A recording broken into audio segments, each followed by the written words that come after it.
menjalankan laku batin itu harus ada dasarnya syariat dan nanti ada buahnya hakikat setelah menyempurnakan amal lewat thariqat.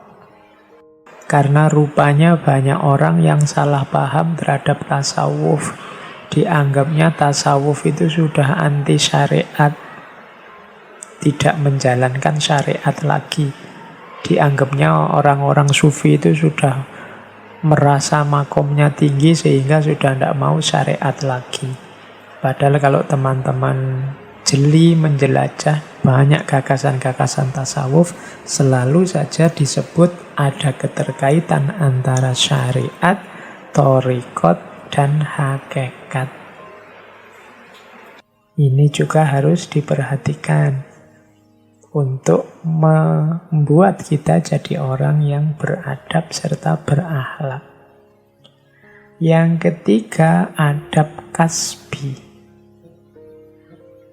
Adab kasbi ini cara kita, upaya kita untuk memperoleh sesuatu dalam hidup.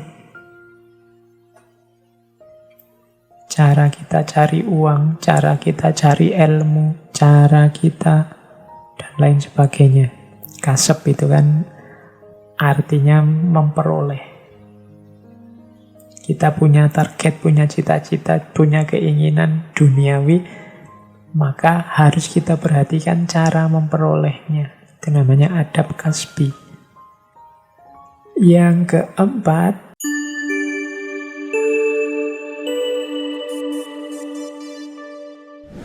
Assalamualaikum warahmatullahi wabarakatuh. Bismillahirrahmanirrahim. Alhamdulillahirabbil alamin. Wa bihi nasta'inu ala umuri dunya waddin. Allahumma sholli wa sallim wa barik ala habibina wa syafi'ina sayyidina wa maulana Muhammadin wa ala alihi wa ashabihi wa man tabi'ahum bi ihsanin ila yaumiddin. Bismillah, mari kita lanjutkan ngaji kita. Semoga tidak bosan, semoga kita bisa tetap istiqomah di jalan ilmu. Karena biasanya penyakit yang paling mudah muncul dalam kajian-kajian yang rutin seperti ngaji yang kita lakukan ini ya penyakit bosan. Makanya Allah lebih suka amal itu yang sifatnya istiqomah. Itu sebenarnya dorongan bagi kita untuk tidak bosan-bosan, untuk selalu menetapi kebaikan yang sebelumnya memang sudah kita jalankan. Baik teman-teman, malam hari ini kita masih ada di sesi para sufi Nusantara. Mari kita teladani, kita tengok pelajaran-pelajaran dari beliau Syekh Nawawi Al-Bantani. Nama yang cukup familiar, insya Allah. Beliau nama lengkapnya Muhammad bin Nawawi bin Umar bin Arabi bin Ali bin Jamad bin Masbukil Al-Jawi Al-Bantani. Nama Al-Jawi menunjukkan beliau dari Nusantara. Al-Bantani menunjukkan beliau lahirnya dari Banten. Nah, Syekh Nawawi ini mulai belajar ilmu agama sejak usia 5 tahun dari ayahnya sendiri. Nanti juga belajar ke ulama-ulama yang ada di sana, di sekitar sana, di Purwakarta, di Banten sendiri. Sampai usia 15 tahun. Malam hari ini Kita hanya sedikit membahas aspek tasawufnya, karena bagi saya beliau juga seorang sufi besar. Banyak cerita-cerita karomah tentang beliau. Misalnya ada cerita beliau satu ketika waktu menulis kitab yang nanti dikenal dengan judul Maraqil Ubudiyah. Maraqil Ubudiyah ini syarahnya kitab Bidayatul Hidayahnya Imam Ghazali. Jadi beliau ini menulisnya di atas unta. Pas malam hari gelap. Akhirnya Syekh Nawawi berdoa, ya Allah, tolong jari saya ini dibuat bercahaya sehingga saya bisa melanjutkan menulis. Akhirnya atas kehendaknya Allah, kemudian jari kanan beliau bisa bercahaya, bisa dipakai semacam lampu. Dan dari situ nanti lahir Maraqil Ubudiyah. Mari kita coba tengok sekarang. Saya bilang tadi semacam trailer ya. Kita susun sendiri gagasan-gagasan beliau yang berhubungan dengan tasawuf. Nanti yang tertarik silahkan dikaji, silahkan diperdalam kitab-kitab itu. Bismillah ya, saya tadi bilang kita paling tidak malam ini menengok sedikit-sedikit Qomi Utuyan, menengok sedikit-sedikit Salalimul Fudola, dan menengok sedikit-sedikit Nasoihul Ibad. Oke, bismillah. Saya awali dari kita para pembelajar.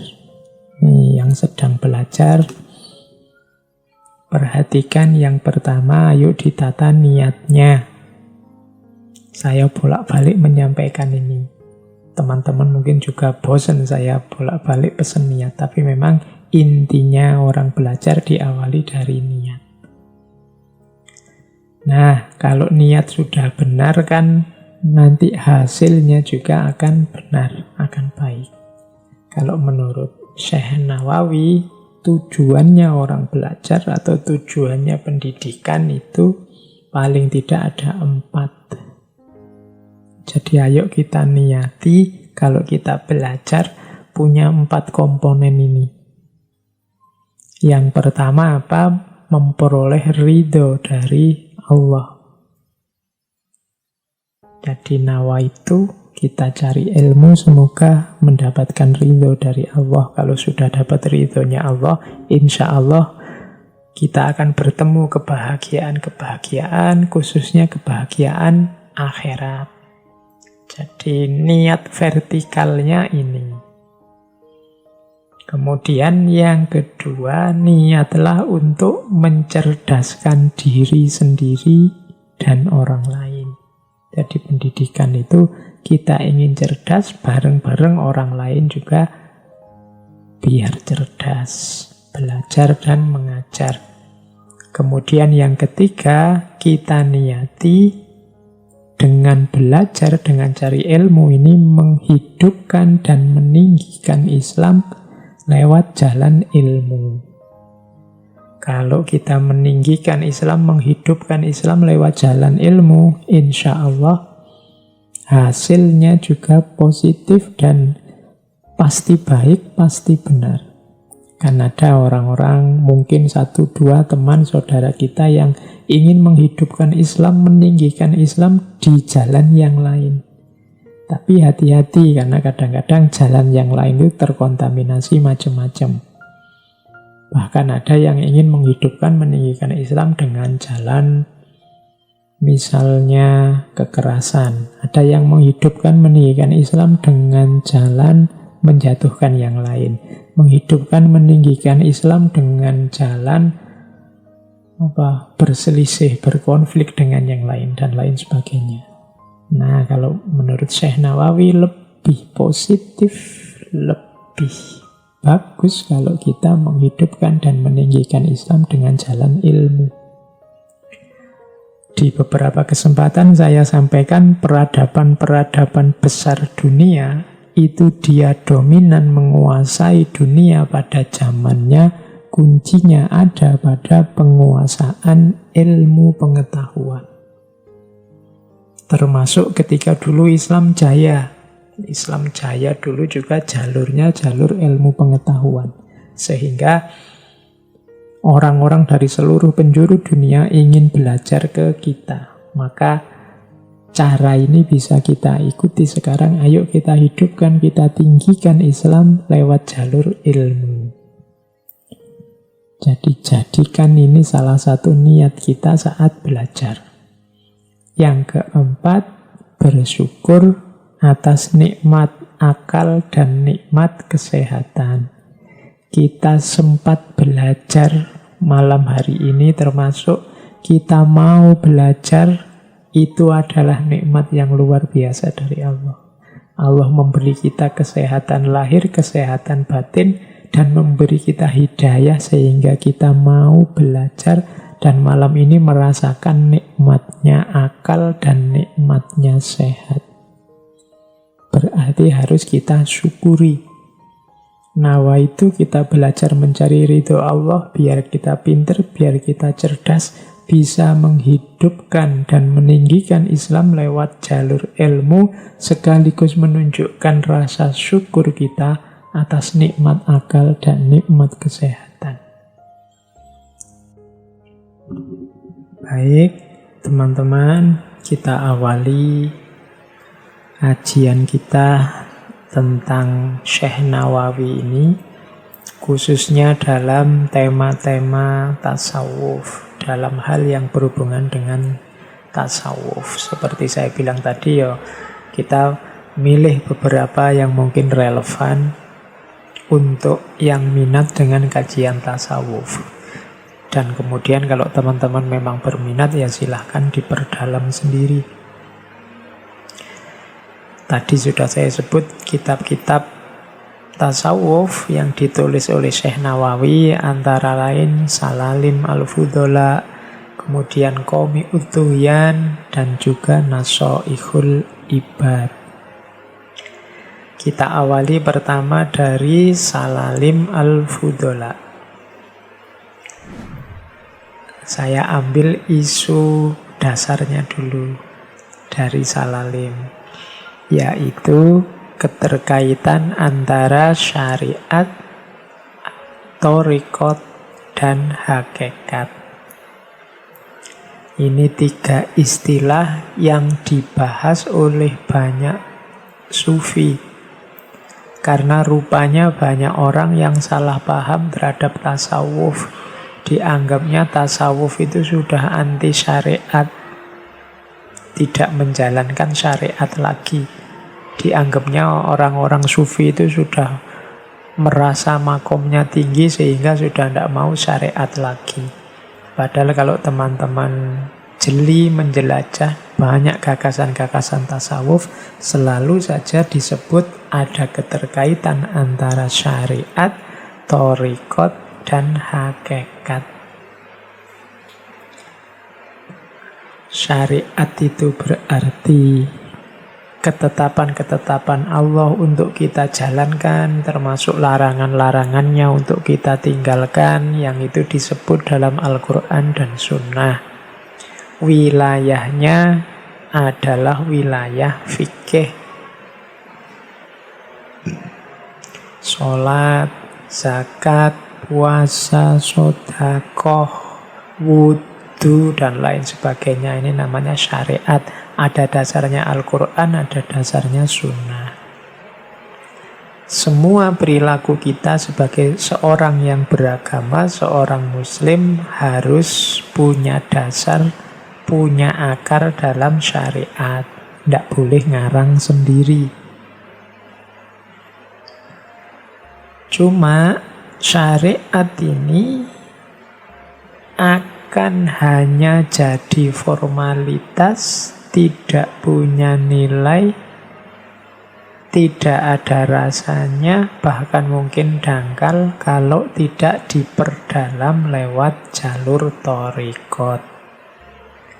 Thariqat ini semacam dimensi batinnya syariat. Makanya Syekh Nawawi mendefinisikannya pendalaman pelaksanaan syariat. Jadi ketika orang menjalankan syariat, dia akan sempurna, dia akan mendalam kalau dilanjutkan ke jalur thariqat. Apa sih kalau tadi syariat itu fikih? Apa sih lahannya thariqat? Lahannya thariqat itu riyadhah, katanya Syekh Nawawi. Latihan spiritual, latihan batin. Menguatkan batinnya. Misalnya kalau di situ contohnya memperbanyak ibadah sunnah, memperbanyak zikir, mengurangi makan, mengurangi tidur demi lebih dekat pada Allah. Ini namanya riyadhah, melatih batin kita biar dekat dengan Allah. Jadi itu jalur selanjutnya dari thariqat yang sifatnya pendalaman pelaksanaan syariat. Jadi ibadah yang kita lakukan kepada Allah itu harus lahir dan batin. Yang lahir namanya syariat, yang batin namanya thariqat. Thariqat di sini definisinya agak berbeda dengan thariqat yang sudah jadi lembaga. Itu nanti kita jelaskan tersendiri, tapi yang dimaksud thariqat di sini itu pendalaman terhadap pelaksanaan syariat dalam aspek batinnya. Nah, ibadah kita pada Allah kalau utuh syariat dan thariqatnya, kita akan mendapatkan anugerah dari Allah namanya hakikat. Jadi hakikat ini kalau Imam Ghazali menyebutnya ma'rifat. Terbukalah segala rahasia, terbukalah hakikat dari kehidupan ini, terbukalah hal-hal yang tersembunyi yang selama ini tidak tampak. Dan itu semua dianugerahkan oleh Allah pada kita. Jadi melahirkan kesadaran hakikat. Ini buahnya syariat dan thariqat. Kalau syariat dan thariqatnya beres, Allah menganugerahkan hakikat. Syekh Nawawi menggunakan pralambang, menggunakan isyarat. Syariat itu seperti perahunya, thariqat itu adalah lautnya, dan hakikat itu seperti mutiara yang tersembunyi. Tadi disebut syariat harus ada. Iya, kalau syariat itu ibaratnya perahu. Kalau tidak ada perahunya, ya kita tidak bisa mengarungi lautan. Kalau kita tidak bisa mengarungi lautan, tidak bisa kita mengambil mutiara. Maka syariat harus ada, perahu harus ada. Cuma kalau perahu ini tidak dinaiki, tidak dipakai untuk menyeberangi lautan, mengarungi lautan juga tidak ada gunanya. Nah, lautan inilah thariqat. Ibadah yang lahir dan batin, perahu dan lautan. Kalau sudah naik perahu mengarungi lautan, maka ada kemungkinan kita menemukan mutiara. Tidak bisa dijujuk tiba-tiba hakikat, tiba-tiba ngambil mutiara saja. Tidak pakai perahu, tidak pakai lautan.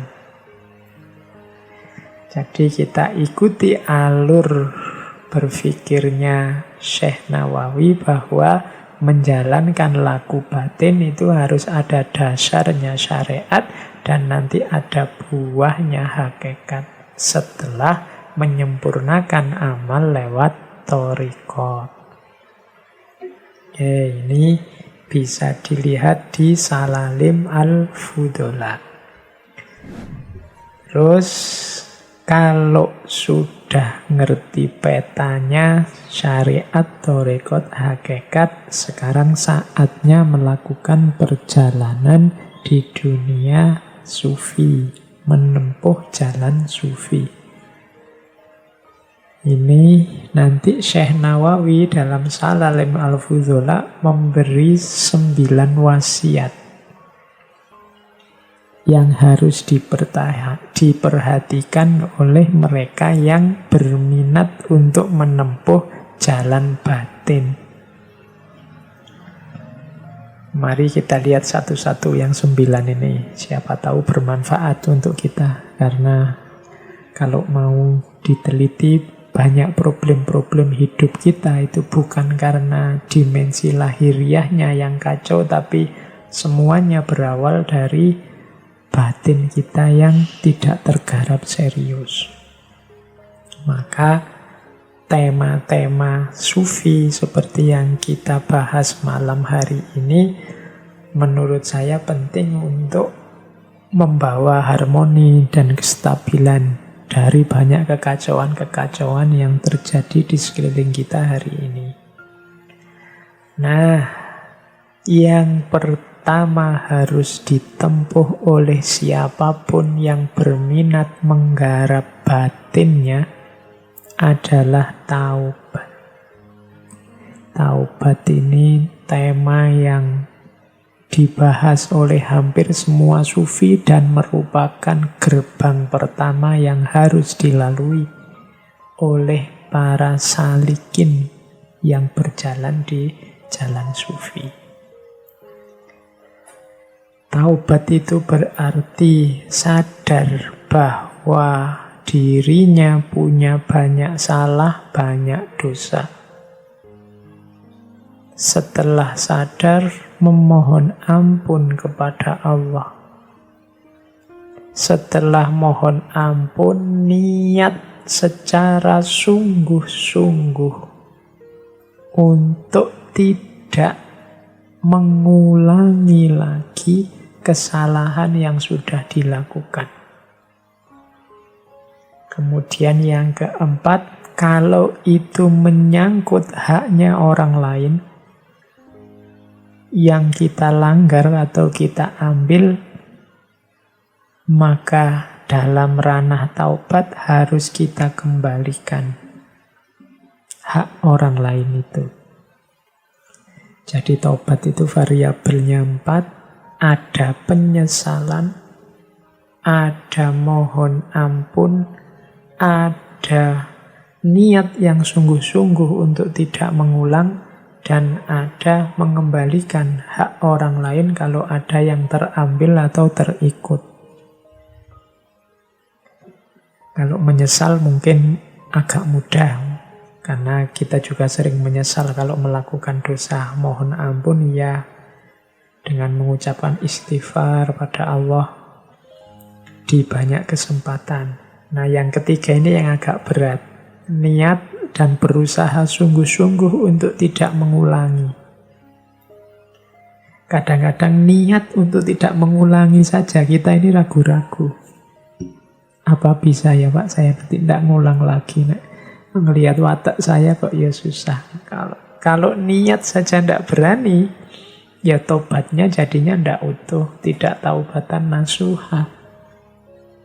Harus berani niat. Saya niat Pak untuk mati-matian biar dosa ini tidak terulang lagi.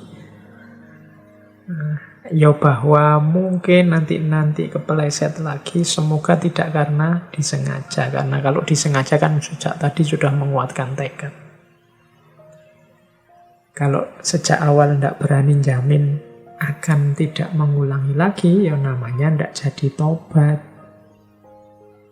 Tobat itu berjanji tidak mengulangi lagi. Jadi menyesal, minta ampun, niat tidak mengulangi lagi, dan mengembalikan haknya orang lain. Jalan pertama, sebelum semua kualifikasi yang lain kita jalankan, ini harus beres dulu. Taubat. Kalau sudah taubat, jalan sufi yang kedua. Ridho dengan pemberian Allah yang kita sebut dengan istilah qanaah. Jadi qanaah ini kondisi jiwa kita yang nerimo menerima apapun pemberian dan keputusan Allah terhadap diri kita. Ini namanya qanaah. Ciri paling mudah jiwa kita itu jiwa qanaah atau tidak. Orang qanaah itu biasanya tidak banyak mengeluh, tidak banyak komplain, tidak banyak protes tentang situasi dan kondisi yang dia dapatkan, yang dia hadapi. Apapun yang menimpa dianggap sebagai anugerah ketetapan dari Allah. Nah, itu kalau kita nyampe punya jiwa semacam ini, berarti kita sudah punya jiwa qanaah. Menerima apapun keputusan Allah. Tidak mudah mengeluh, tidak mudah komplain, tidak mudah protes. Ridho. Nah, ini jalan kedua. Termasuk qanaah juga lebih memilih hal-hal, perkara-perkara, tindakan-tindakan yang utama dibandingkan yang tidak utama, meskipun seandainya yang tidak utama ini boleh secara syariat. Tidak lagi levelnya halal haram, tapi levelnya sudah utama, tidak utama. Tidak utama itu boleh, cuma tidak utama, tidak kualitas nomor satu. Perbuatan kualitas nomor satu itu perbuatan utama. Kita dipukul orang, itu boleh kalau ingin balas. Kalau dalam agama namanya qisas. Secara syariat, membalas sesuai kadar perbuatan itu boleh, tapi ada yang lebih utama apa? Memaafkan. Orang yang jiwanya qanaah itu, yang dipilih yang memaafkan ini loh. Cirinya apa, Pak? Perbuatan itu utama atau tidak utama? Kalau Syekh Nawawi di situ menyebut perbuatan itu utama kalau dia berhubungan dengan kebutuhan kita, kemenangan kita, kebahagiaan kita di akhirat. Jadi kalau ada dua hal, yang ini manfaat untuk dunia, tapi kalau yang ini kita ambil manfaatnya untuk akhirat. Biasanya perkara yang lebih utama itu yang untuk akhirat ini. Dunia kalah sebentar tidak apa-apa. Berapa sih panjangnya umur kita di dunia? Kita sulit di dunia sebentar tidak masalah. Karena walal akhiratu khairul laka minal ula. Yang akhirat jauh lebih utama. Jadi jalan sufi yang kedua adalah pembentukan jiwa yang qanaah. Ridholah, terimalah semua keputusan Allah. Pilihlah hal-hal dan tindakan yang utama. Ini jalan yang kedua. Jalan yang ketiga yang harus kita tempuh sebagai seorang sufi adalah zuhud. Zuhud ini seperti qanaah, kondisi jiwa. Kalau zuhud, orang yang jiwanya zuhud ini orang yang Allah nomor satu dalam hidupnya. Dunia dan seisinya rankingnya di bawah Allah. Tidak mungkin orang yang zuhud ini menukar kedekatannya dengan Allah dengan hal-hal yang duniawi, dengan hal-hal yang tidak penting. Jadi orang zuhud itu kalau definisinya Syekh Nawawi, orang yang mampu meninggalkan segala sesuatu yang membuat dirinya lalai dari Allah. Ini juga mirip dengan qanaah tadi. Jiwa seorang zuhud itu jiwa yang siap menderita, siap mendapat apa saja, asal tidak jauh, tidak kehilangan Allah. Katanya Syekh Nawawi cirinya 3. Orang yang jiwanya zuhud itu yang pertama orang yang tidak bahagia hanya karena memiliki dan tidak bersedih hanya karena kehilangan. Maksudnya apa? Orang yang zuhud itu dapat sesuatu itu juga tidak gembira-gembira amat, kehilangan sesuatu juga tidak sedih-sedih amat. Tidak merasa sangat kehilangan sehingga depresi, stres, dan juga tidak merasa sangat senang mendapatkan sesuatu sehingga terlena, euforia, malah jauh dari Allah. Ciri pertama ini. Kita kan kadang-kadang masih labil, masih naik turun. Kedekatan kita dengan Allah antara lain cirinya yaitu tadi. Kita sering bahagia yang over ketika mendapatkan sesuatu atau bersedih yang over ketika kehilangan sesuatu. Kalau kita semacam ini berarti jiwa kita belum jiwa yang zuhud. Ciri kedua, seorang yang zuhud itu tidak terpengaruh oleh pujian dan cacian. Ada orang muji, dia tidak wow, hebatnya aku, atau wah, luar biasanya aku. Dan ada orang mencaci, ada orang mengkritik, dia tidak drop, dia tidak marah, dia tidak kemerungsung, biasa saja. Kadang-kadang kalau kita yang masih muda ini, kalau dipuji sering terlena, kalau dicaci, dikritik, marahnya luar biasa. Kalau postingan kita apa, terus ada yang komentari jelek, atau ada yang ngasih jempol bawah, oh itu kan kita sudah panas. Kalau ketemu orangnya, pingin saya jelaskan Pak detailnya, pingin saya jawab Pak, itu berarti kita masih terpengaruh oleh pujian dan cacian. Orang yang masih mudah terpengaruh ini biasanya sebenarnya dia belum menemukan kemantapan dalam hatinya tentang kebenaran atau kebaikan yang dia miliki. Kalau kita yakin benar, itu dipuji atau dicaci, tidak akan goyah. Kalau kita yakin baik, dipuji atau dicaci, tidak akan goyah. Biasanya yang membuat goyah itu karena kita sendiri tidak terlalu yakin dengan kebenaran dan kebaikan yang kita miliki. Kalau sudah yakin, ya tidak kaget ada orang muji, alhamdulillah semua bukan jasaku, tapi semua adalah anugerahnya Allah. Ada orang mencaci, ada orang mengkritik, alhamdulillah aku dapat kesempatan untuk evaluasi. Jangan-jangan memang ada yang keliru. Sehingga setelah ini aku bisa memperbaiki diri. Tidak terpengaruh lagi. Ini berarti jiwa yang zuhud. Yang ketiga, cirinya orang zuhud itu karena sudah punya ciri 1 dan ciri 2, orang zuhud ini biasanya hidupnya gembira. Kenapa gembira? Ya karena sudah stabil.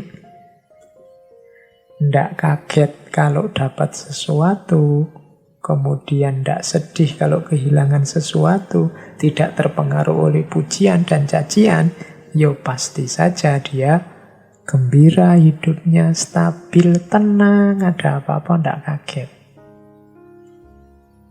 Jalan sufi yang ketiga, zuhud.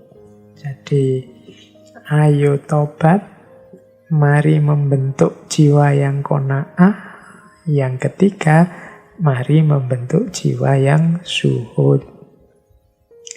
Yang keempat,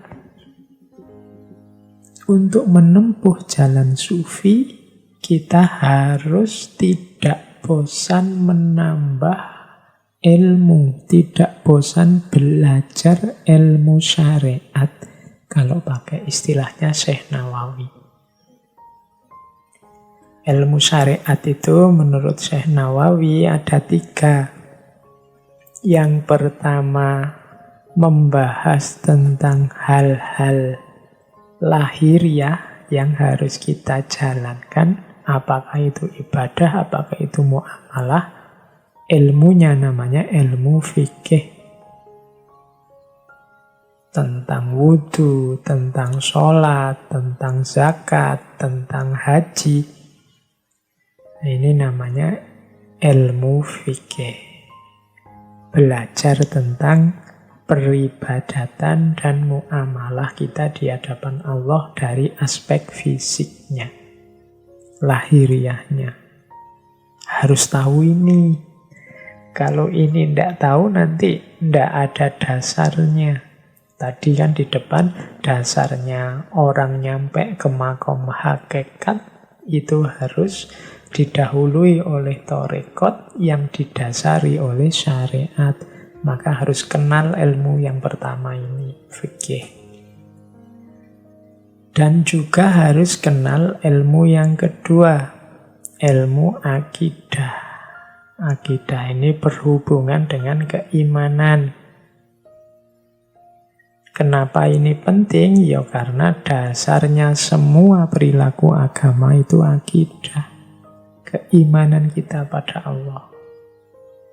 Jangan sampai nyeleweng, jangan sampai tidak sadar musyrik, tidak sadar kufur, tidak ngerti bahwa sudah melakukan kekufuran atau kemusyrikan atau kebid'ahan atau dan macam-macam. Ilmunya namanya ilmu tauhid atau ilmu akidah. Harus belajar ini juga. Selain belajar ilmu fikih, harus belajar ilmu akidah. Plus yang ketiga yang juga sama-sama wajib, yaitu belajar ilmu tasawuf. Dalam rangka apa? Kalau tadi fikih ini lahiriahnya, tauhid ini membahas dasar keimanannya. Kalau tasawuf, urusan hati dan batinnya. Tasawuf ini penting biar fikihnya tidak formalitas dan lahiriah saja. Tanpa tasawuf, bisa-bisa lahirnya bagus, dalamnya rusak. Dan itu merusak amaliyah lahir. Sholatnya bagus, tapi kok ya terus riak, hanya untuk pamer saja. Hancurlah nilai dan pahalanya sholat. Hajinya sih luar biasa, bolak-balik, tapi kok ya terus jadi orang sombong, merasa lebih dari yang lain. Rusaklah pahala keutamaan haji yang dia lakukan. Zakat tidak berhenti-berhenti, sedekah, infak, membantu tetangganya yang fakir miskin. Tapi kok masih ada dengki. Rusaklah dimensi batinnya dan amaliyah lahirnya otomatis juga ikut rusak. Maka ilmu tasawuf penting untuk menjaga ini semua. Jadi menurut Syekh Nawawi yang keempat, seorang yang berjalan di jalan sufi harus tetap mau belajar, nambah wawasan, meluaskan ilmu. Jangan merasa, wah saya sudah makrifat ini Pak, tidak perlu belajar lagi. Saya sudah kasyaf ini Pak, ilmunya laduni kabeh, tidak butuh belajar lagi. Tidak. Coba teman-teman perhatikan para sufi, para ulama itu. Sampai tua, bahkan sampai meninggal, masih aktif berkarya, masih aktif ngaji, masih aktif belajar. Karena manusia tidak ada yang sempurna, tidak ada yang final 100% mutlak, tidak ada. Selalu ada kurangnya, selalu ada keplesetnya, selalu ada lemahnya. Maka harus mau terus belajar nambah ilmu. Kalau tidak mau nambah ilmu, ya nanti macet dengan segala kelemahan dan kekurangannya, tidak naik-naik kelas. Ini jalan yang keempat. Jalan sufi yang kelima adalah gemar, hobi dengan menjalankan yang sunnah-sunnah. Pak, saya cita-citanya sufi, Pak, tapi kalau sholat malam kok berat ya Pak? Sholat rawatib enggak pernah Pak. Puasa juga ya kalau Ramadan aja Pak. Nah, yang semacam ini berarti tidak gemar dengan yang sunnah-sunnah. Seorang sufi itu biasanya cinta gemar hobi dengan yang sunnah-sunnah. Kalau teman-teman membaca riwayat hidup biografi para aulia, para ulama itu coba diperhatikan. Ada yang kalau malam sholat sekian ratus rakaat, ada yang zikir tidak berhenti-berhenti, ada yang menghatamkan Quran sekian hari sekali, dan seterusnya, semacam-macam. Menunjukkan bahwa mereka sangat gemar dengan hal-hal yang sunnah. Jadi hidupkan ini kalau kita memang ingin menempuh jalan sufi. Sufi kok tidak suka yang sunnah-sunnah, pokoknya yang wajib-wajib tok wis cukup, berarti belum mantap niatnya untuk menempuh jalan sufi. Karena seorang sufi itu seorang yang sangat cinta dengan Allah, ingin selalu bersama Allah, ingin selalu dekat, ingin selalu bersama, sehingga apapun media, apapun momen yang memungkinkan untuk dekat dengan Allah dimanfaatkan sebaik-baiknya. Termasuk yang sunnah-sunnah ini. Di antara kegemaran pada yang sunnah adalah memperhatikan adab serta akhlak. Menurut Syekh Nawawi, adab ini ada 4. Yang pertama, adab syar'i. Yang kedua, adab tabi'i. Yang ketiga, adab kasbi. Yang keempat, adab sufi. Ini berarti apa? Ayo memperhatikan 4 hal ini. Biar kita masuk dalam kategori orang yang akhlak dan adabnya baik. Yang pertama apa? Adab syar'i. Adab syar'i itu berarti ayo memperhatikan teknis, syarat, rukun, aturan main yang benar saat kita menjalankan perintah Allah dan menjauhi larangannya. Ini namanya adab syar'i. Cara wudhu yang benar, cara sholat yang benar, cara haji yang benar. Nah, ini namanya adab syar'i. Yang kedua, adab tabi'i. Adab tabi'i ini maksudnya apa? Membentuk karakter. Ayo jadi orang yang jujur.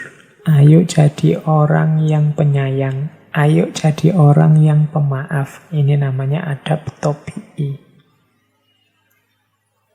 Ini juga harus diperhatikan untuk membuat kita jadi orang yang beradab serta berakhlak. Yang ketiga, adab kasbi. Adab kasbi ini cara kita, upaya kita untuk memperoleh sesuatu dalam hidup.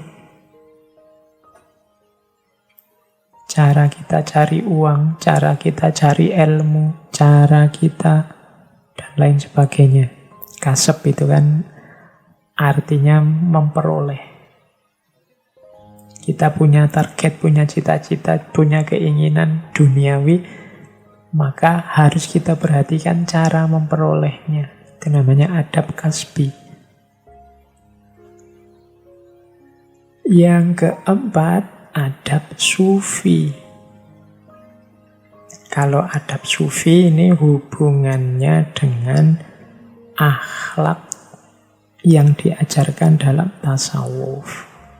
Misalnya adab sufi itu mata dipakai untuk melihat apa, jangan melihat apa. Tangan dipakai untuk apa, jangan dipakai untuk apa. Di banyak tema sufi sering kita bahas.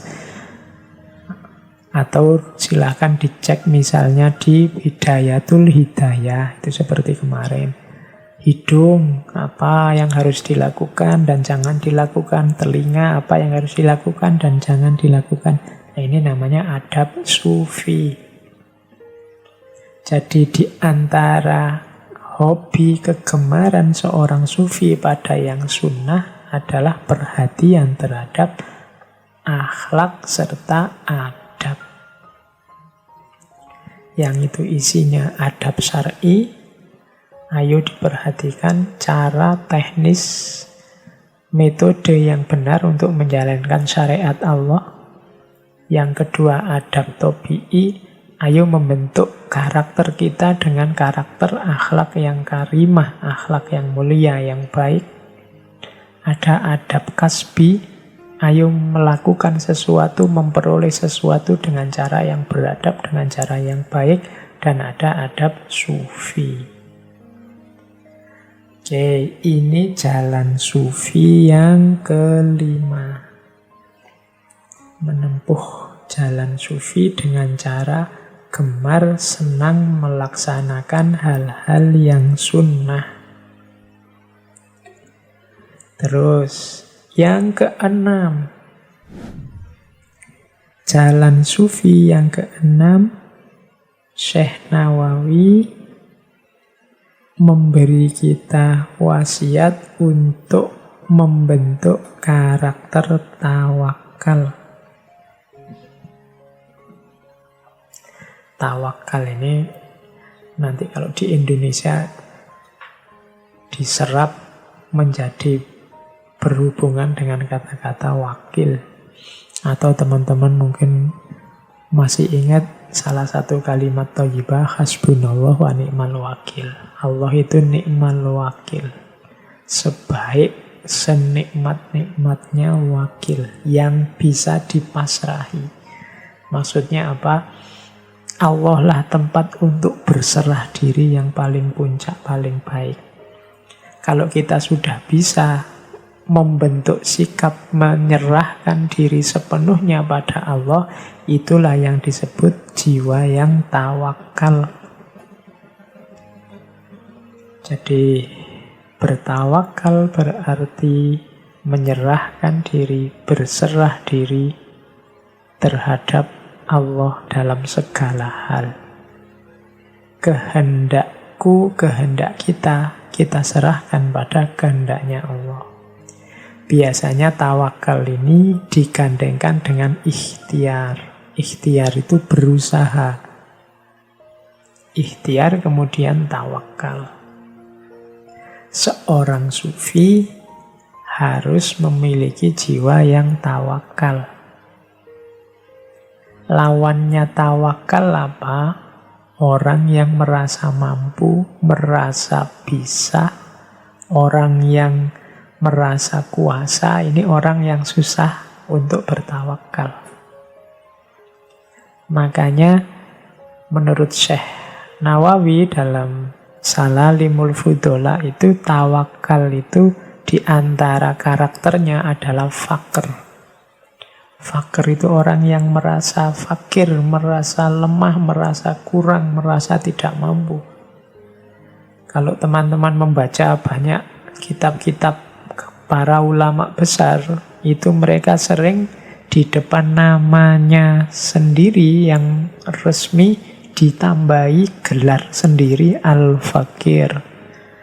Orang yang fakir, orang yang lemah, orang yang miskin, orang yang tidak punya daya, tidak punya kuasa. Nah, orang yang merasa diri fakir ini mudah untuk tawakal, berserah diri pada Allah. Tapi orang yang merasa dirinya kaya, merasa dirinya pinter, merasa dirinya mampu, merasa dirinya kuasa, susah untuk tawakal. Tidak mungkin dia memasrahkan kepada Allah karena jiwanya sendiri sudah jiwa merasa bisa, merasa penting, merasa besar. Untuk bisa tawakal dibutuhkan kesadaran akan fakir, diri kita sendiri yang lemah, yang kurang. Nah, sufi harus punya jiwa tawakal karena tidak mungkin seorang sufi itu tinggi hati, sombong, dan lain sebagainya.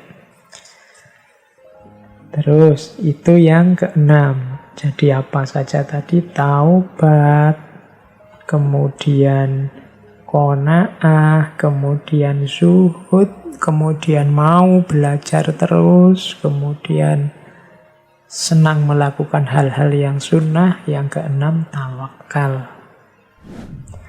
Yang ketujuh, ikhlas. Ikhlas ini sudah banyak dijelaskan dalam ngaji filsafat juga beberapa kali di beberapa tema kita jelaskan tentang ikhlas. Yang jelas, ikhlas berarti apapun yang kita lakukan, kita persembahkan sepenuhnya kepada Allah tanpa pamrih apapun dan tanpa merasa diri kita mampu, diri kita besar, karena kita merasa semua daya, semua kekuatan yang kita miliki sumbernya dari Allah saja. Kalau menurut Syekh Nawawi, ikhlas itu berarti membersihkan diri dari ujub dan senantiasa istiqomah beribadah hanya untuk Allah saja. Ujub itu merasa diri mampu, merasa diri besar, merasa diri penting. Nah, ini mempengaruhi orang untuk tidak ikhlas, membuat orang tidak ikhlas. Lawannya ikhlas adalah riya. Riya itu pamer. Ingin dipuji, ingin disanjung, ingin dilihat orang sebagai penting, ingin dilihat orang sebagai bisa. Itu riya. Riya ini termasuk amal yang merusak kebaikan. Menurut Syekh Nawawi, riya itu ada dua kategori. Yang pertama, riya yang dalam kategori pamer. Kalau pamer itu berarti live di waktu yang sama. Saya pamer sholat itu kan berarti pas waktu sholat. Kalau ini tidak terbantahkan, yaitu memang riya. Ingin pamer zakat, misalnya pas waktu zakat difoto, mengundang wartawan, kemudian diposting, dan seterusnya. Ingin kelihatan, ini namanya riya. Ya kalau kelihatan dengan sendirinya nggak masalah. Tapi kan ada yang memang ingin dilihat, ingin diliput, ingin difoto, atau diposting sendiri. Nah, itu namanya riya. Atau yang nomor dua, kalau ini namanya riya khofi. Riya khofi itu tidak live, tidak pada saat itu, tapi cerita-cerita. Wah, tadi malam itu, waktu sholat, saya merasa mendapatkan, ini cerita-cerita. Kan tidak ada orang tahu dia tadi malam sholat apa enggak. Jadi pada saat dia beramal tidak ada orang lihat. Biar orang lain tahu, besok pagi cerita. Ini namanya riya khofi. Menurut Syekh Nawawi ini menggugurkan amal. Jadi jalan sufi yang ketujuh, ayo ikhlas, jangan ujub, jangan riya. Ada quotes yang dikutip oleh Syekh Nawawi dalam Salaimul Fudola itu, yaitu dari seorang sufi besar namanya Fudail bin Iyad, tentang riya ini, yang mungkin dulu pernah saya sampaikan. Disebutkan begini kalimatnya, waqolal Fudail bin Iyad, tarkul amali li ajlin nasi riyaun wal amalu li ajlihim syirkun. Katanya Fudail bin Iyad, meninggalkan amal karena manusia itu riya. Wal amalu li ajlihim, dan beramal karena manusia itu syirik. Nah, ini kalau kita kan biasanya ya dua-duanya syirik. Beramal karena manusia, dua-duanya riya. Beramal karena manusia kita sebut riya, karena ingin pamer. Tapi katanya Fudail bin Iyad, yang disetujui oleh Syekh Nawawi, beramal karena manusia itu syirik. meninggalkan amal karena manusia, ini baru yang disebut riya. Kenapa beramal karena manusia itu syirik? Ya berarti karena ketika dia melakukan sesuatu, dia menduakan Allah. Harusnya amal ini kan untuk Allah saja, tapi sekarang Allahnya diganti manusia. Sehingga oleh Syekh Fudzail disebut itu namanya syirik. Lah kalau yang riya gimana? Yang riya itu meninggalkan amal karena manusia. Meninggalkan amal karena manusia itu contohnya begini. Misalnya kita di satu momen kita yang biasanya sholat duha misalnya.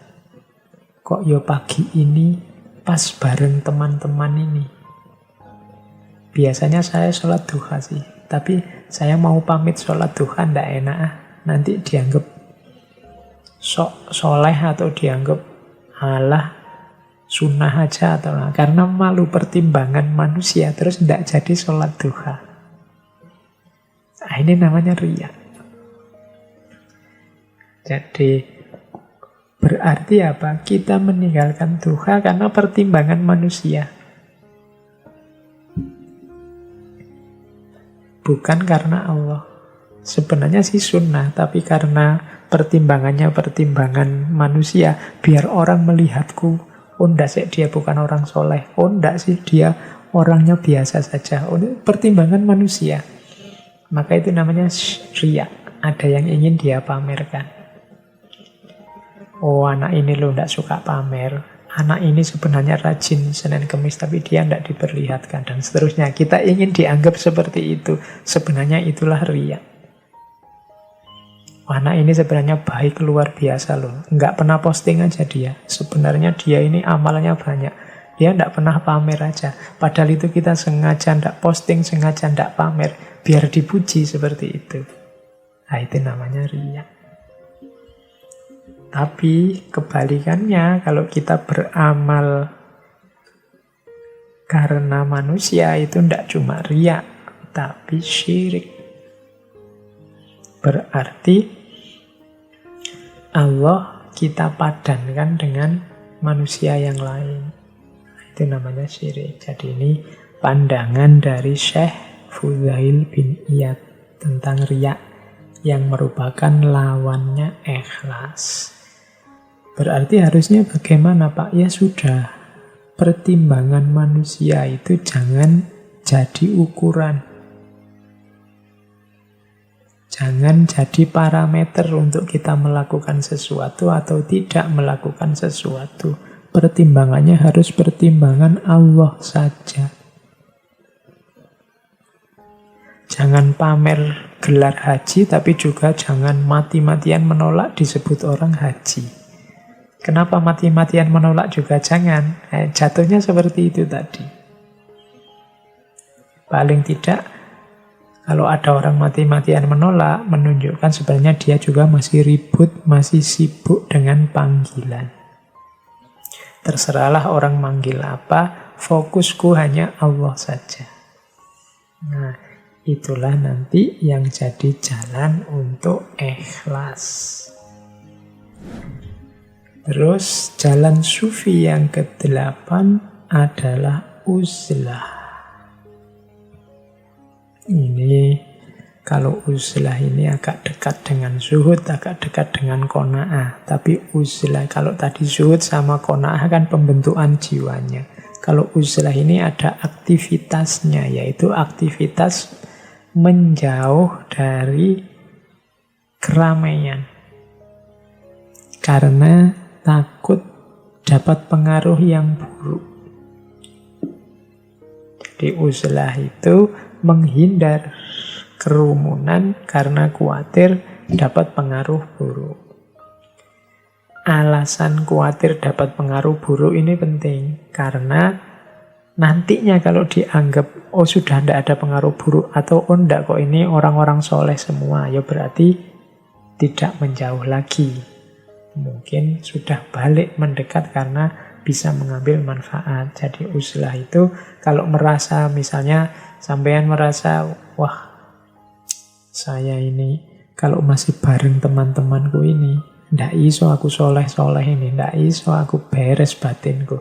Sudahlah aku minggir dulu. Nah, ini namanya uzlah.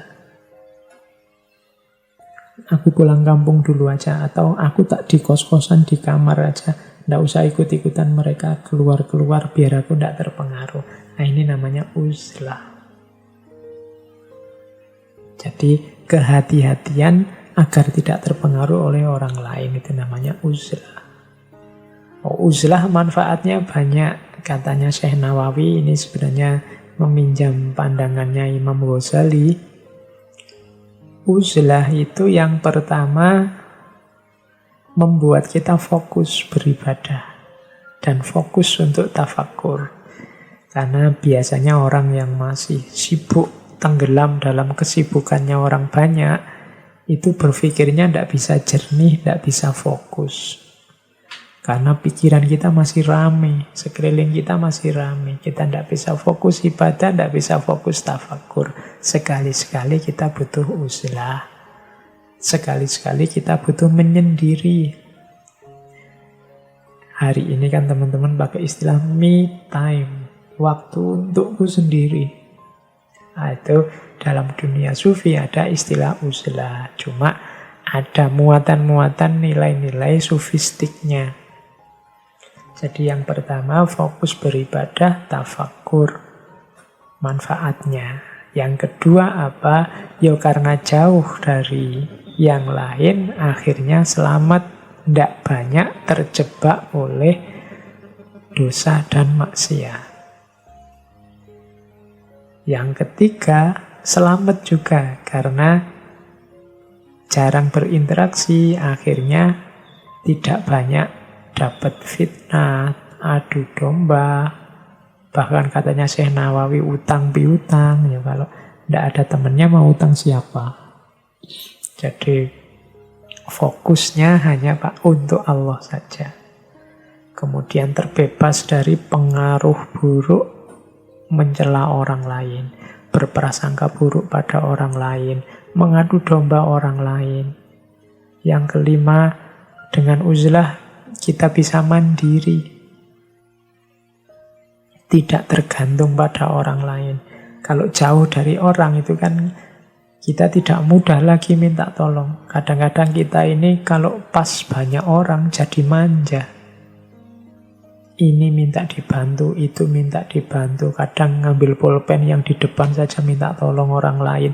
Padahal jalan sendiri juga bisa. Membuat kita manja. Tapi uzlah melatih kita mandiri. Memenuhi kebutuhan, keinginan kita sendiri.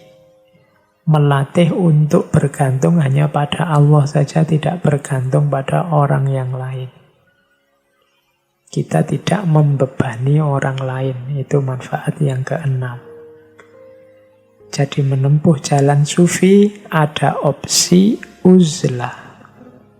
Menjauh sementara dari keramaian. Dalam dunia tasawuf, menjauh sementara ini hakikatnya dalam rangka melatih jiwa untuk tidak terlalu terikat oleh dunia. Karena kalau terlalu terikat oleh dunia, kita susah untuk dekat dengan Allah. Tapi latihan ini kalau masih kita terganggu oleh banyak orang yang lain, susah. Maka perlu menarik diri sebentar. Jadi yang pertama itu sebenarnya yang dituju, latihan diri. Kalau tadi susah untuk berjiwa qanaah, susah untuk berjiwa yang di atas tadi semuanya siap belajar, susah untuk tawakal, susah untuk zuhud, susah untuk ikhlas, dan macam-macam, boleh ambil opsi uzlah. Menjauh diri sebentar untuk mendidik diri uzlah, mendidik diri zuhud, mendidik diri qanaah, dan lain sebagainya. Dengan jalan uzlah. Ini opsi yang ke-8. Jalan sufi yang ke-9, tips dari Syekh Nawawi, perhatikan pemanfaatan waktu dengan baik. Alokasikan waktu untuk diri kita sendiri, untuk orang yang berada dalam tanggungan kita, anak, istri, teman, dan lain-lain. Dan jangan lupa waktu untuk Allah. Manfaatkan waktu dengan baik. Di Salalimul Fudola ada beberapa yang disarankan oleh Syekh Nawawi. Ayo diperhatikan dalam sehari-hari. Yang pertama, jangan lupa ibadah. Sisihkan waktu untuk Allah melalui ibadah mahdoh maupun ghairu mahdoh. Sholat itu kan ibadah yang mahdoh, zakat, sedekah, dan lain sebagainya. Alokasikan waktu untuk ini. Paling tidak, kalau kita kan ada sholat itu kan yang 5 waktu. Yang nomor 2, sisihkan waktu untuk membaca Al-Quran, untuk melakukan zikir. Bikin jadwal sendiri. Kapan saya ngaji, kapan saya zikir di setiap harinya. Jangan sampai satu hari lewat, ndak ngaji beluas, ndak ada zikirnya sama sekali. Ndak ada zikirnya berarti ndak ingat Allah sama sekali hari itu. Kalau di kampus-kampus sering diprovokasi, pokoknya setiap hari harus membaca. Nah, sisipkan di antara yang dibaca setiap hari itu Al-Quran. Ini tips dari Syekh Nawawi. Sisihkan waktu sebentar untuk membaca, sisihkan waktu sebentar untuk berzikir. Yang ketiga, sisihkan waktu untuk mencari ilmu, menambah wawasan. Mungkin dengan membaca, mungkin dengan menghadiri majelis ilmu. Jangan sampai waktu kita habis sia-sia, ndak ada ibadahnya, ndak ada ngajinya, ndak ada zikirnya, ndak ada ilmunya. Nah, berarti kita tidak memanfaatkan waktu dengan baik. Jangan lupa bekerja juga, itu pasti untuk memenuhi kebutuhan-kebutuhan duniawi. Terus juga bersedekah. Jangan lupa, bersedekah itu berarti berbagi kenikmatan, berbagi kelebihan. Setiap orang bisa bersedekah. Pak, saya uangnya ndak banyak, Pak, cukup untuk saya sendiri. Tapi kan kamu punya ilmu, sedekahkan ilmumu. Saya tidak terlalu pinter, Pak, tidak punya ilmu. Ya, paling tidak kamu punya tenaga. Mungkin orang di sekitarmu butuh sedikit-sedikit tenagamu, sedekahkan itu. Wah, saya itu, Pak, kalau tenaga juga lemes, saya itu tidak punya kekuatan yang besar. Oke, senyumlah. Gembirakan tetanggamu, gembirakan orang-orang sekelilingmu dengan kehadiranmu, minimal dengan senyum. Itu juga termasuk sedekah. Paling tidak dengan senyum yang termasuk sedekah itu kan waktu kita terisi oleh hal yang manfaat. Seorang sufi harus sangat eman, sangat sayang dengan waktu. Kalau waktu lewat, ndak ada ibadah di situ, ndak ada ngaji Al-Quran di situ, ndak ada zikir di situ, ilmu ndak tambah, ndak ada pekerjaan yang manfaat untuk diri, keluarga, dan orang lain, ndak ada berbagi, ndak ada sharing, ndak ada sedekah. Berarti waktu kita tidak terkelola dengan baik. Usahakan kita punya jadwal, punya prioritas sendiri dalam penggunaan waktu yang beberapa hal tadi masuk sebagai isinya. Nah, ini petunjuk melalui Salalim Al-Fudola, 9 wasiat dari Syekh Nawawi bagi teman-teman yang ingin mendalami tasawuf, menempuh jalan sufi. Jadi tips-tips yang pertama taubat, yang kedua qanaah, yang ketiga zuhud, yang keempat nambah ilmu, belajar ilmu syariat, yang kelima gemar melaksanakan perkara-perkara sunnah. Yang keenam tawakal, yang ketujuh ikhlas, lawannya riya, yang kedelapan uzlah, dan yang kesembilan manfaatkan waktu dengan baik. Ini dari Salalim Al-Fudola. Oke, yo silahkan didalami, didetailkan sendiri isinya kitab Salalim Al-Fudola kalau teman-teman tertarik. Tadi kan saya bilang ini semacam trailer saja, promo saja. Silahkan yang tertarik dibaca, ngaji sendiri yang serius tentang kitab karya Syekh Nawawi Al-Bantani ini. Selanjutnya kita tengok juga sebentar Nasoihul Ibad. Ini yang di pesantren-pesantren, bahkan banyak guru yang sekarang mengkaji kitab ini. Bahkan online, teman-teman tinggal mencari. Banyak ustadz yang sekarang mengkaji kitab ini yang bisa diakses lewat YouTube atau lewat jalur-jalur medsos yang lain. Malam ini saya cuma nyinggung sedikit-sedikit saja biar teman-teman tertarik. Kalau memang sudah tertarik, ikuti kajian beliau-beliau. Ini saya nyuplik beberapa bagian. Yang pertama saya cuplik adalah tentang orang yang bertakwa. Saya melihat ada bagian yang menarik ketika Syekh Nawawi membahas ciri-ciri orang yang bertakwa. Ada 5. Ciri yang kelima, katanya Syekh Nawawi, orang yang bertakwa itu lebih memilih kematian dibandingkan kehidupan. Istilah mati sebelum hidup atau mati di dalam hidup dan seterusnya ini kan sering kita dengar dalam ajaran-ajaran para sufi. Kalau menurut Syekh Nawawi, orang yang bertakwa memilih kematian dibandingkan kehidupan, itu maksudnya ada 4. Kematian yang dimaksud itu bukan kok mati yang terus kita dikubur itu, yang umur kita, jatah umur kita habis. Tapi memilih kematian itu bukan berarti bunuh diri juga. Jangan-jangan teman-teman mengartikannya, wah milih kematian berarti tidak mau kerja, milih kematian berarti bunuh diri, Pak. Tidak.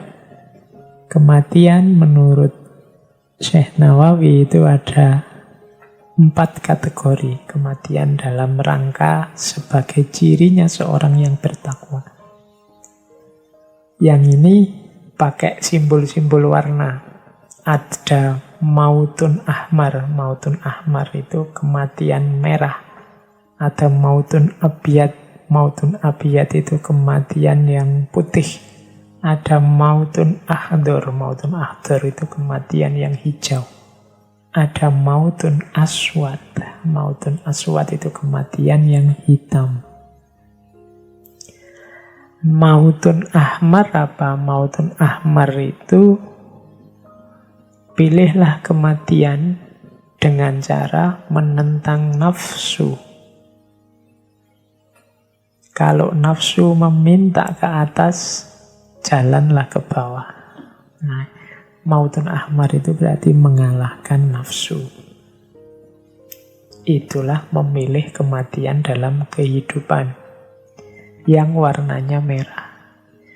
Nafsu itu kan yang mendorong manusia ke arah kejelekan.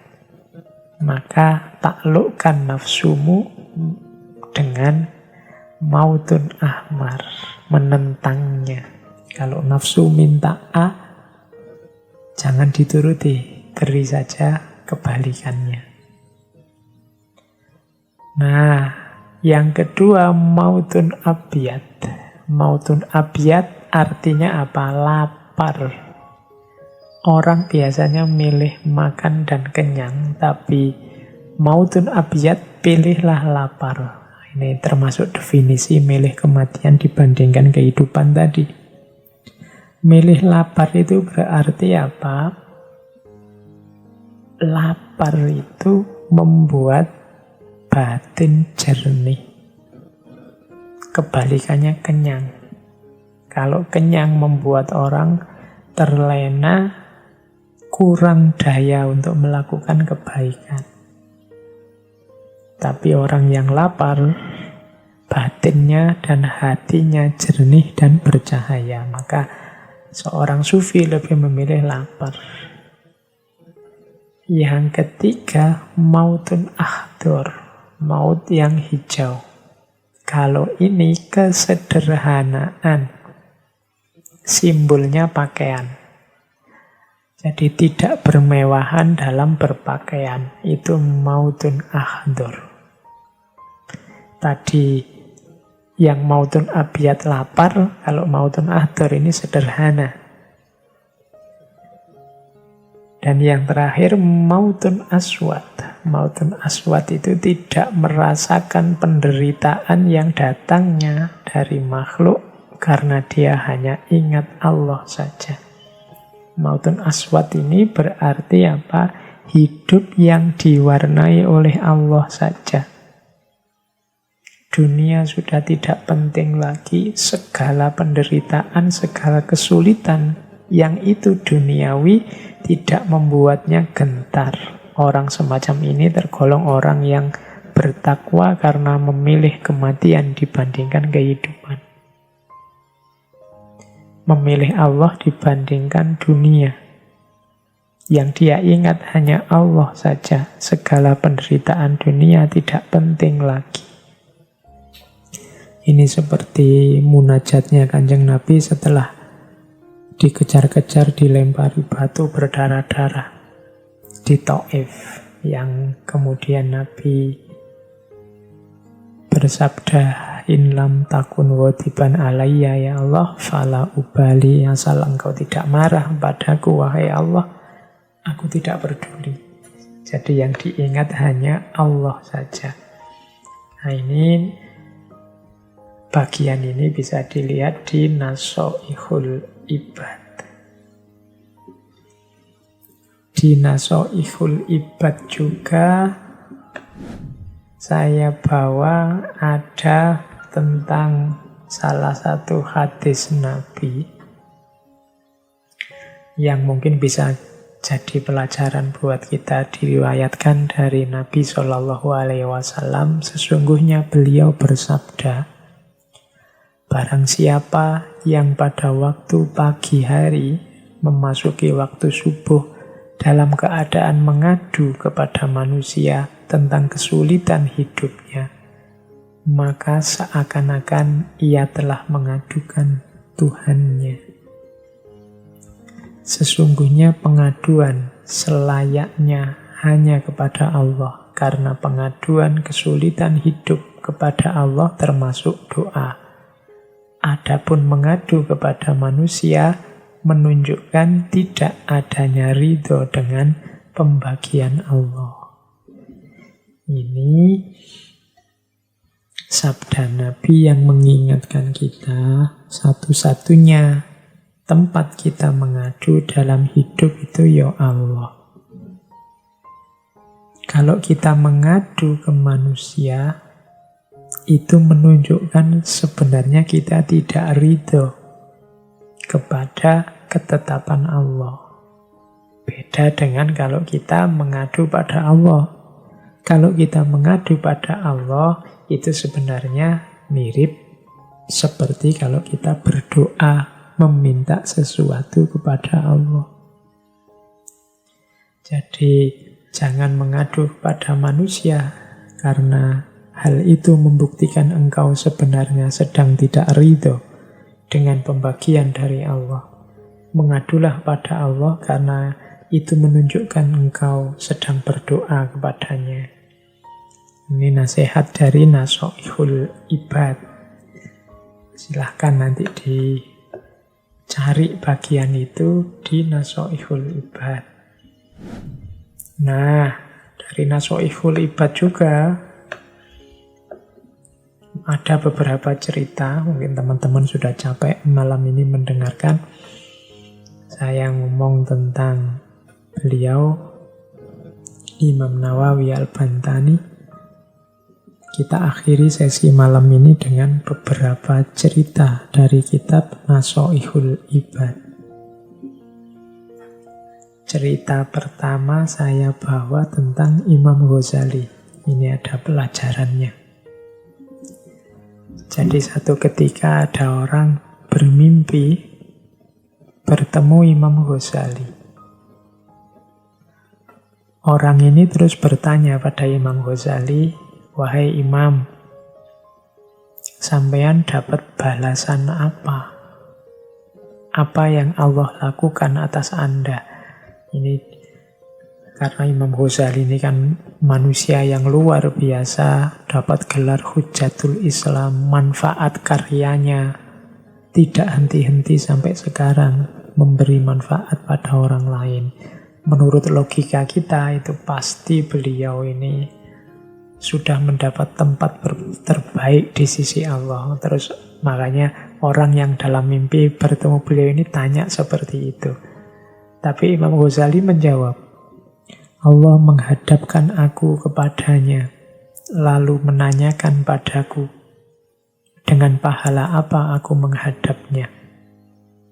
Lalu aku sebutkan berbagai amal perbuatanku yang baik. Dia berfirman, aku tidak menerima semua itu. Aku hanya menerima satu amalmu pada suatu hari. Ketika itu ada seekor lalat yang hinggap di tinta kolammu untuk minum. Sedangkan saat itu engkau sedang menulis. Kemudian engkau berhenti menulis untuk memberi kesempatan lalat itu minum. Karena kasih sayangmu terhadapnya, aku mengasihimu. Kemudian Allah berfirman, bawalah hambaku ini ke surga. Cerita ini indah. Ada dua pesan utama menurut saya dari cerita di Nasha'ihul Ibad ini. Yang pertama, jangan menyombongkan amal. Jangan membanggakan kebaikan. Karena sebaik apapun, semulia, setinggi apapun amal baik kita, yang menerima atau menolak amal itu Allah. Allah yang lebih ngerti. Kadang-kadang kita menganggap satu amal ini sudah top, sudah baik, sudah luar biasa. Bisa saja Allah tidak menerima. Kalau dari cerita ini, Imam Ghazali dengan segudang prestasi, setinggi itu kemanfaatan untuk manusia, ternyata disebut satu-satu oleh Imam Ghazali, mungkin ini, mungkin ini.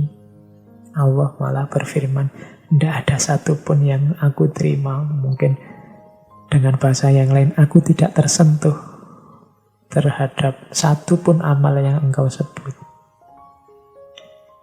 Tapi ketika ada seekor lalat hinggap di tinta, saat itu engkau sedang asik menulis, kemudian engkau hentikan aktivitasmu menunggu agar lalat ini sampai kenyang dan pergi. Baru engkau melanjutkan nulis. Nah ini Allah menganggap karena kasih sayangmu itu, aku pun mengasihimu. Jadi pelajaran pertama tadi, jangan menyombongkan amal, jangan membanggakan amal. Karena Allah yang tahu mana amal yang diterima, mana amal yang ditolak. Yang kedua, pelajaran kasih sayang. Ada banyak sekali cerita yang mengisyaratkan kasih sayang kita akan jadi kunci turunnya rahmat, turunnya kasih sayang Allah pada kita. Seperti ceritanya Imam Ghazali ini. Masih ada cerita yang saya bawa lagi ini dari seorang sufi. Di Nasha'ihul Ibad juga tentang seorang sufi namanya Abu Ali Syakik bin Ibrahim Al-Balkhi, atau orang sering menyebut nama beliau Syakik Al-Balkhi. Syakik Al-Balkhi ini putranya konglomerat, dia juga seorang bisnismen. Tapi suatu ketika beliau ini melihat seorang budak di zaman paceklik. Zaman paceklik itu berarti zaman susah, semua orang mengeluh. Tapi dia melihat seorang budak yang gembira. Tidak ada sedih-sedihnya. Sedang krisis, sedang resesi ekonomi, semua orang gelisah galau. Dia melihat budak ini senang. Main-main, gembira, tertawa-tertawa. Nah, Syakik ini yang juga sedang galau karena dia bisnisnya juga terancam. Terus tanya pada budak ini, kenapa engkau bisa tampak semangat gembira? Tidakkah engkau melihat keadaan orang-orang di musim paceklik seperti ini? Ini kan paceklik, kamu kok masih bisa tertawa-tertawa? Ini kan resesi, semua orang sumpek. Katanya budak itu, saya tidak perlu merasa susah dengan muslim paceklik ini. Karena Tuhan saya mempunyai ladang yang bebas untuk kami ambil apa saja yang kami butuhkan. Jawaban ini membuat Syakik kaget, terus sadar. Jika tuannya hanya memiliki ladang, sedangkan tuannya adalah juga makhluk yang miskin, dan budak itu tidak bingung masalah rezekinya karena bersandar pada tuannya. Maka bagaimana seorang muslim seperti aku memusingkan soal rezeki, sedang Tuhanku adalah Tuhan yang maha kaya. Jadi budak ini merasa gembira, tidak ada sedih-sedihnya meskipun resesi, karena dia percaya pada tuannya yang punya ladang, yang ladangnya bebas diambil kapan saja. Membuat Syakik al-Balkhi ini sadar, layo, dia hanya tuannya. Padahal tuan yang dia sandari ini hakikatnya juga miskin juga kalau dibandingkan tuanku, yaitu Tuhanku yang maha kaya. Bagaimana aku bisa sedih urusan bisnis macet, urusan resesi, urusan rezeki yang tidak lancar? Bukankah Tuhanku, Tuhan kita, maha kaya? Kita bersandar pada Tuhan yang maha kaya, yang membebaskan kita mengambil apa saja yang kita butuhkan di muka bumi ini. Maka dari situ Syakik al-Balkhi terus sadar, terus meninggalkan semua hartanya, menempuh jalan sufi. Karena dia sekarang sadar sandarannya adalah Tuhan yang maha kaya. Tidak pantas lagi dia sedih, dia gelisah soal rezeki. Nah, itu cerita yang lain dari Nasoihul Ibad. Masih banyak sebenarnya cerita-cerita, tapi menurut saya silahkan bagi teman-teman yang tertarik, ya silahkan dikaji, ikutilah ngaji beliau-beliau, para ustadz, para alim, para ulama. Bahkan mungkin di banyak pesantren kitab ini masih dikaji. Silahkan diikuti Nasoihul Ibad yang ditulis oleh Syekh Nawawi Al-Bantani.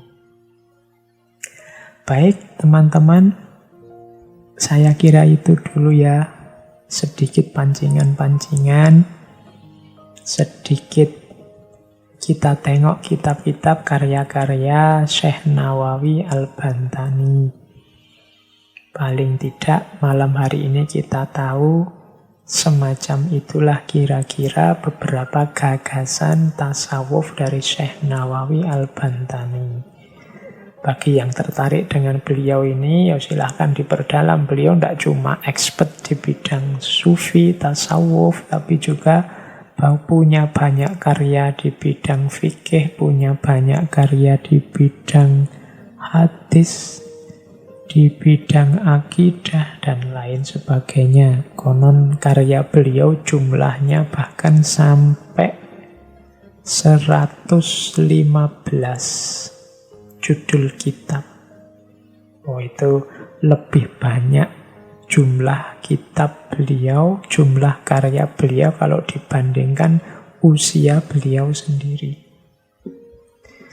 Jadi ini menunjukkan memang beliau orang yang dianugerahi oleh Allah kemampuan, dianugerahi oleh Allah dengan kepandaian, kecerdasan, sehingga mampu melahirkan banyak karya.